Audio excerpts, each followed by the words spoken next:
Hello mga bata! Ngayon ay pakinggan natin ang kwento tungkol kay Zacchaeus. Siya ay nakatira sa lungsod ng Jericho.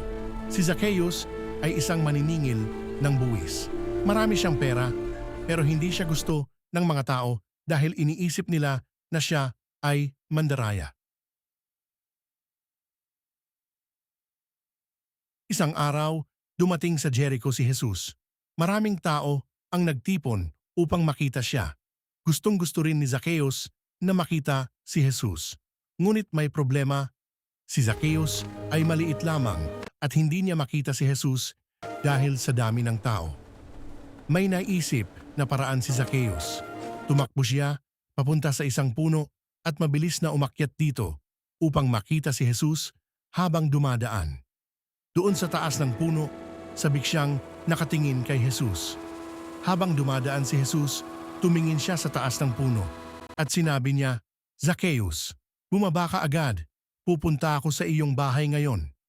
Nagulat si Zacchaeus, pero siya ay labis na natuwa.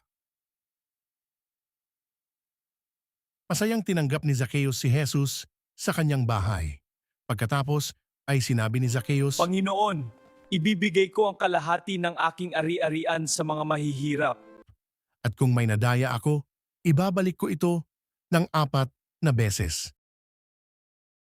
Sinabi sa kanya ni Jesus, ang kaligtasan ay dumating ngayon sa sambahayang ito sapagkat anak din ni Abraham ang taong ito. Nagbago ang kanyang puso dahil kay Jesus. Ang anak ng tao ay naparito upang hanapin at iligtas ang naligaw. Ibig sabihin, mahal ni Jesus ang lahat ng tao kahit ang mga nagkakamali. At kapag nagsisi tayo, handa niya tayong patawarin. Mga bata, tandaan natin, kahit sino ay maaaring magbago kapag lumapit kay Jesus. Kung nagustuhan ninyo ang kwento na ito, huwag kalimutang mag-like at mag-subscribe para sa mas marami pang Bible stories.